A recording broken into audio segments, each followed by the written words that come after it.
Nós, dando continuidade à nossa escola dominical, nesse momento de coronavírus, momento de isolamento social, nós o estamos fazendo pela internet. Gostaria que você participasse efetivamente, acompanhando tudo quanto for dito, todos os textos que serão sugeridos, e que você nos ajudasse nesse propósito de estudarmos a Palavra de Deus, continuarmos estudando as nossas lições. A lição de hoje é a lição de número 11 da sua revista e tem por título Jesus, o nosso justificador. O texto básico, onde estaremos meditando, é o de Zacarias, capítulo 3, versículos de 1 a 5. Eu te convido a que acompanhe a leitura comigo para que a gente possa aproveitar cada um dos detalhes desse texto. Zacarias 3, de 1 a 5, o texto diz o seguinte: Deus me mostrou o sumo sacerdote Josué, o qual estava diante do anjo do Senhor, e Satanás estava à mão direita dele para se lhe opor. Mas o Senhor disse a Satanás: O Senhor te repreende, ó Satanás. Sim, o Senhor que escolheu a Jerusalém te repreende. Não é este um tição tirado do fogo? Ora, Josué, trajado de vestes sujas, estava diante do anjo. Tomou este a palavra e disse aos que estavam diante dele: Tirai-lhe as vestes sujas. A Josué disse: Eis que tenho feito que passe de ti a tua iniquidade, e te vestirei de finos trajes. O último versículo diz o seguinte: E disse eu: Ponham-lhe um turbante limpo sobre a cabeça.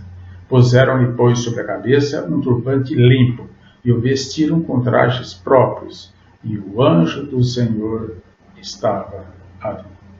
Nós pretendemos tirar o máximo de proveito desse texto e trazer para a nossa realidade, contextualizar para a situação da igreja hoje. É um texto do Antigo Testamento muito interessante, o livro de Zacarias é um livro bastante interessante, e esta passagem eu gostaria de dar algumas dicas para o entendimento dela. Esta é a quarta visão do profeta Zacarias, quarta de 8. O livro registra 8 visões do profeta Zacarias. O cenário é de um tribunal, o tribunal do juízo de Deus. Os personagens principais porque há outros que não são enumerados, mas estes já nos bastam. O primeiro deles é o sumo sacerdote Josué. O segundo deles é o anjo do Senhor. O terceiro, Satanás. E o quarto, o profeta Zacarias, a tudo presente e que deveria registrar o fato. Satanás é apresentado como acusador nesse texto que nós acabamos de ler. Embora não lhe tenha sido permitido abrir a boca e falar qualquer acusação, ele é o acusador e é apresentado como aquele que se opõe, aquele que está na contramão. A palavra Satã, no hebraico, significa adversário.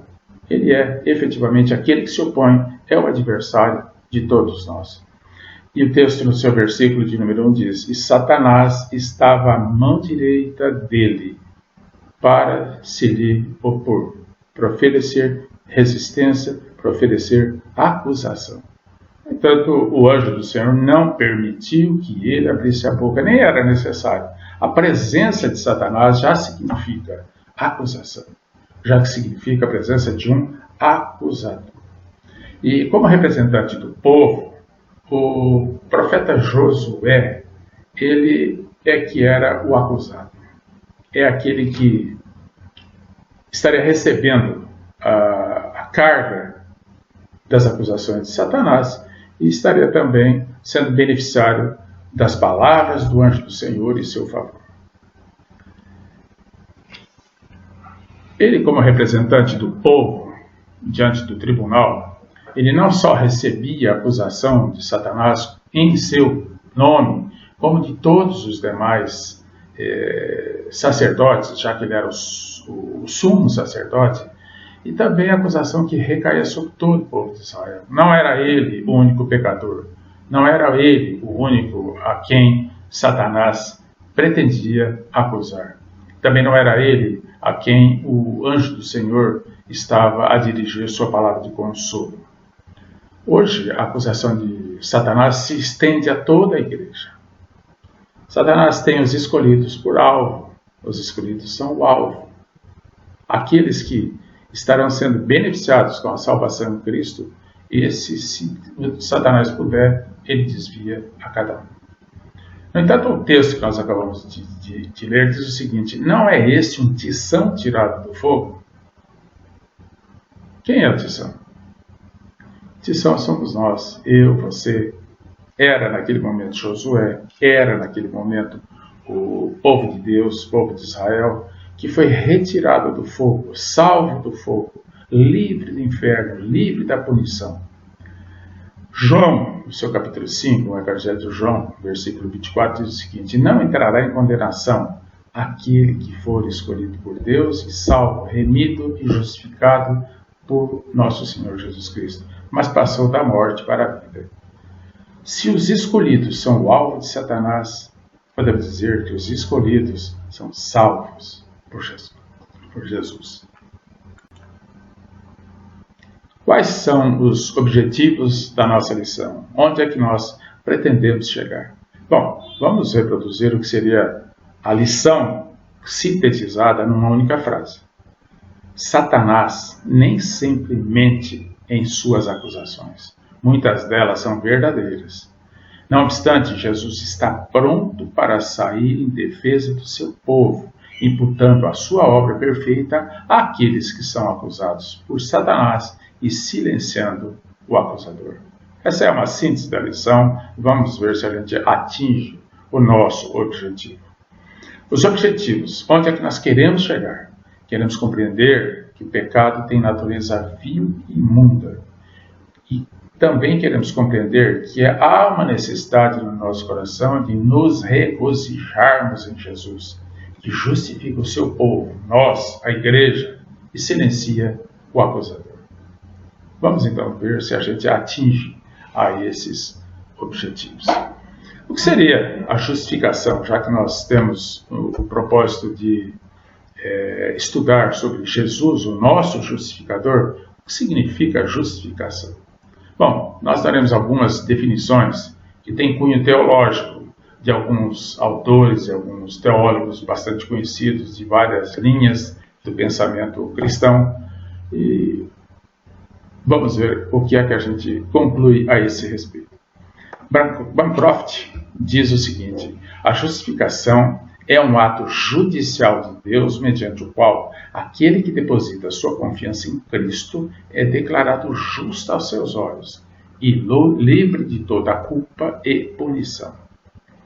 Já Scofield diz o seguinte: a justificação é um ato de reconhecimento divino e não significa tornar uma pessoa justa.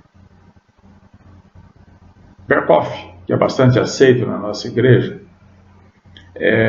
define justificação da seguinte maneira: a justificação é um ato judicial de Deus, no qual ele declara, com base na justiça de Jesus Cristo, que todas as reivindicações da lei, tanto em termos daquilo que a lei exige de nós, na forma de obediência positiva, quanto do julgamento do pecador quanto à condenação e morte, são satisfeitas com vistas ao pecador.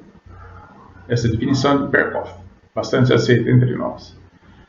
Já o breve catecismo de Westminster, um dos nossos símbolos de fé, diz o seguinte: a justificação é um ato da livre graça de Deus, no qual ele perdoa todos os nossos pecados e nos aceita como justos diante dele, somente por causa da justiça de Cristo a nós imputada e recebida somente pela fé. O que podemos dizer a respeito pelo menos dessas 3 ou 4 definições teológicas a respeito da justificação? Poderíamos dizer o seguinte, que todas elas são úteis, todas elas são corretas e nenhuma delas é completamente correta. O ato divino da justificação é bem mais amplo do que o contido nessas poucas palavras dessas definições teológicas. Eu não me arriscaria a dar uma outra definição qualquer. No entanto, eu gostaria de complementar, talvez, com algumas observações que seriam práticas a respeito desse conceito de justificação. Eu diria que justificação é um ato criativo de Deus, mediante o qual é criado um novo homem em verdadeira justiça e santidade. Não é uma definição, mas é um esclarecimento a respeito da ação de Deus dentro desse processo de justificação. Paulo, na carta aos Efésios, no seu capítulo 4, versículo 24, diz o seguinte: vos revistais do novo homem, criado segundo Deus em justiça e retidão, procedentes da verdade. Esse versículo nos diz que justificados somos nova criatura. Justificados pelo sangue do Senhor Jesus, somos novo homem.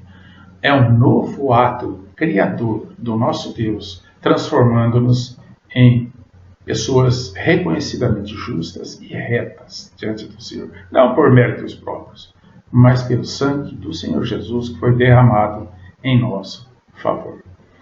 O pecador, que por natureza é inimigo de Deus, sendo justificado pela fé em Cristo, pode desfrutar, a partir dessa condição de novo homem, de uma completa e perfeita paz e harmonia com Deus. Por isso que dizemos que ele é um ato criativo de Deus e que a partir da justificação somos uma nova criatura. Paulo diz na carta aos Romanos, no seu capítulo 5, versículo de número 1, justificados, pois, mediante a fé, temos paz com Deus, por meio do nosso Senhor Jesus Cristo. Paz com Deus, mediante a justificação por intermédio. Bom, resumindo, portanto, o conceito de justificação de uma maneira prática, que possamos entendê-lo um pouco melhor, a justificação é uma nova condição concedida por Deus a todos aqueles que creem no Senhor Jesus mediante a fé. E esse é um ato criativo de Deus, porque nos tornamos uma nova criatura. Se fôssemos resumir todo o conceito, tal qual ele se encontra nas definições teológicas, quanto no entendimento que nós procuramos transmitir aqui, podemos dizer uma frase bastante curta, que fica fácil de a gente memorizar. E esse conceito está respaldado no livro de Romanos, quando Paulo escreve no capítulo 3, 4 e 5, versículos aí anotados, que Deus perdoa os pecados de quem crê em Jesus Cristo. Eu acredito que uma definição tão curta, tão simples, tão fácil como essa, é bastante alentadora para todos nós. Deus perdoa os pecados de quem crê em Jesus Cristo. A recíproca também é verdadeira. Aqueles que não creem no Senhor Jesus jamais receberão o perdão. Que Deus nos abençoe e que sejamos beneficiários dessa bênção do Senhor Jesus em nossa vida. Gostaríamos agora de entrar no corpo da nossa mensagem, da nossa lição, dando alguns esclarecimentos a respeito do livro e da mensagem de Zacarias, da sua época, contextualização para que a gente possa entender. Zacarias foi um dos 3 profetas canônicos pós-exílios. São 3, Ageu, Zacarias e Malaquias. Cada um teve uma ênfase, uma ótica, mas todos eles procuravam encorajar o povo que acabava de retornar do exílio da Babilônia, que deveria recomeçar uma nova vida, uma vida que não seria fácil, uma vida cheia de trabalho, cheia de obras, cheia de problemas. Então, os 3 profetas se encarregaram de transmitir a esperança que há no nosso Deus. 3 profetas canônicos, um deles Zacarias. A época em que foi escrito, entre o ano de 520 a.C. e 518 a.C. O foco da mensagem: motivar os judeus que retornaram do exílio à reconstrução do templo. Fazia aproximadamente 18 anos que esses judeus tinham vindo da Babilônia. Eles voltaram à Babilônia acompanhados por Zorobabel, Zorobabel se encarregou da construção do templo, se dedicaram à construção do templo. Durante algum tempo, o templo foi sendo levantado, mas esteve parado por 16 anos, porque as condições não eram muito favoráveis e não havia realmente muito empenho do povo na reconstrução. Então o foco da mensagem de Zacarias era motivar esses judeus que retornaram a que retomassem a reconstrução do templo. Ele teve sucesso, em parte, nesse propósito, e 4 anos depois, o templo estava reconstruído. O propósito dele, então, para que essa motivação fosse incutida na cabeça dos judeus, era renovar a esperança do povo de Deus nos infalíveis propósitos de Deus e exortar o povo a confiar em Deus e nas suas promessas. Não era simplesmente uma mensagem de motivação, mas uma mensagem de retorno à confiança em Deus e nas suas promessas. Naquela situação, era muito importante que o templo fosse reconstruído. O templo representava a presença de Deus junto ao seu povo, e a sua reconstrução daria curso ao plano redentivo de Deus. Então, a motivação que Zacarias foi encarregado por Deus de transmitir ao povo era para que o ânimo deles voltasse, tanto com relação ao templo em si, quanto a sentirem a presença de Deus e a esperança que deveria acompanhá-los durante todo esse tempo. E não podemos falar em esperança sem falarmos no Messias. Porque a esperança deles não era nada mais do que a promessa de Deus de que o Messias prometido haveria de vir. E ele é que concretizaria o plano redentivo de Deus. Mas as dificuldades encontradas pelos judeus nessa época é porque o cenário não era muito favorável. O cenário era bastante oponente a essa empreitada de reconstrução. Ao mesmo tempo em que estavam reconstruindo o templo, ou pararam de reconstruir o templo, eles estavam retomando também a construção e reconstrução das suas casas, das suas moradias. Eram atividades simultâneas. O ambiente era de desolação, tudo destruído. Havia oposição dos samaritanos, havia falta de recursos em todas as áreas, havia um desânimo generalizado e o trabalho era muito difícil. A mensagem central, colocando o Cristo prometido, era muito importante para que o povo voltasse a crer que Deus continuava com o seu propósito de salvar o seu povo. Bom, estudado, pelo menos parcialmente, o contexto da época em que foi preferido o texto que nós estamos estudando, nós podemos agora partir um pouco para frente e voltar ao nosso texto em que os 4 personagens principais estão diante de um tribunal. Esse tribunal, ele trata da situação do pecador diante de Deus e diante da acusação do inimigo, Satanás. E essa situação do pecador é tratada pelo próprio Deus nesse tribunal. Diz o profeta Zacarias, Deus me mostrou, no versículo 1.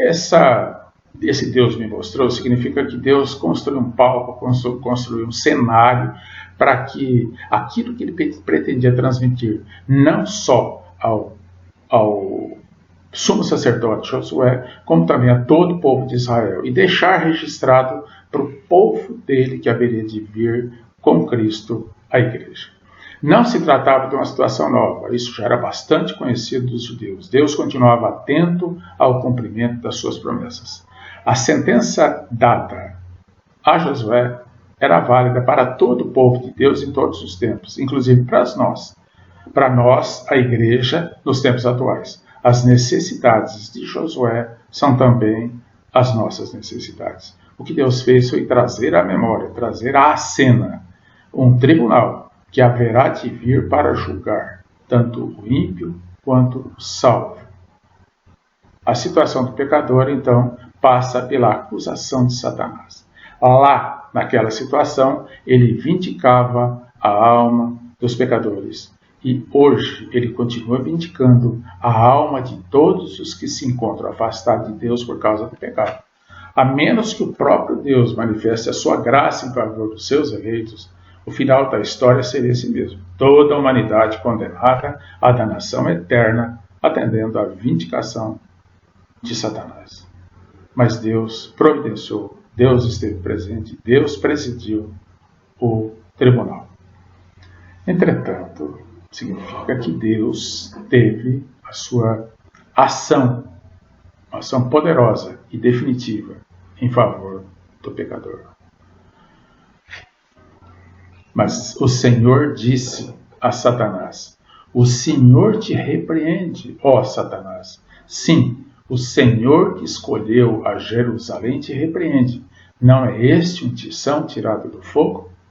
Esse versículo é um dos que nós lemos na introdução da nossa aula. O anjo do Senhor aqui representa o próprio Senhor Jesus Cristo. Sim, o Senhor que escolheu Jerusalém te repreende. Então, onde você vê no texto o anjo do Senhor, entenda Jesus Cristo. O Senhor não afirma com a justificação que o seu povo seja inocente ou que as acusações de Satanás sejam falsas, mas que aquele era o seu povo, escolhido por ele e em favor de quem o sangue da expiação do nosso Senhor Jesus Cristo seria derramado. O amor de Deus permanece sobre o seu povo a despeito de qualquer acusação, ainda que verdadeira, vinda do próprio Satanás. O anjo do Senhor ordena que as vestes de Josué fossem trocadas. Não eram apenas vestes sujas, mas contaminadas por todo tipo de imundícia. Este é um retrato bem vívido do pecado. Isaías, capítulo 64, versículo 6, diz bem o que representa o nosso pecado em termos de sujidade. Mas todos nós somos como um imundo, e todas as nossas justiças como trapo de imundícia. Todos nós murchamos como a folha, e as nossas iniquidades como um vento nos arrebatam. Richard Phillips, comentarista bíblico, ele tem um livro publicado pela nossa editora, ele deixou bastante claro também, muito interessante, uma observação a respeito do pecado. O pecado é a infecção que contamina a humanidade e corrói toda a nossa visão e destrói toda a nossa esperança. Nessa época de coronavírus, nessa época de contaminação, de infecção que se propaga pelo mundo todo, a gente entende muito bem o que é algo que atinge toda a humanidade. O pecado é a infecção que contamina a humanidade e corrói toda a nossa visão e destrói toda a nossa esperança. E é assim que nós devemos entender que seja a situação diante de Deus de todo pecador. A Josué, porém, o Senhor disse, o anjo do Senhor: eis que tenho feito que passe de ti a tua iniquidade, e te vestirei de finos trajes. O Senhor nos livra da sujidade do pecado e nos reveste com a sua justiça. Isso significa que Ele nos justifica. Ele nos vê como justos. Após nos justificar, o Senhor inicia em nós o processo da santificação, pelo qual vamos sendo transformados de glória em glória. Entretanto, há uma pergunta que não pode ser calada. O que Jesus fez com as nossas vestes sujas? Tanto a de Josué, quanto a minha, quanto a tua, quanto a de todo escolhido por Deus para a salvação. Incrível, mas Ele as colocou sobre si próprio. Ele recebeu em nosso lugar o castigo merecido pelos nossos pecados. A sujidade das nossas vestes, que representavam os nossos pecados, foram colocados sobre Jesus. 2 Coríntios, capítulo 5, versículo 21, diz o seguinte: aquele que não conheceu o pecado, Ele o fez pecado por nós, para que nele fôssemos feitos justiça de Deus. Queridos, eu gostaria de concluir, a partir desses esclarecimentos que a gente procurou trazer, que ainda temos que estar alertas, muito alertas o tempo todo. Porque quando estivermos fracos, sozinhos, desanimados, depois de um fracasso ou orgulho, embora o fracasso ou orgulho se mostrem como antônimos, mas na verdade ambos são perigosos. No fracasso nós desanimamos, no orgulho nós nos ensoberbecemos. Satanás virá nos acusar e dirá para cada um de nós: você é um grande pecador. A presença dele, nem que ele não pronunciar essas palavras, é de que ele nos acusa de que somos grandes pecadores. O que você responderá? O que eu responderei? Você negará? Você se defenderá com reivindicações vazias de sua própria justiça? Será que temos condições de fazer isso?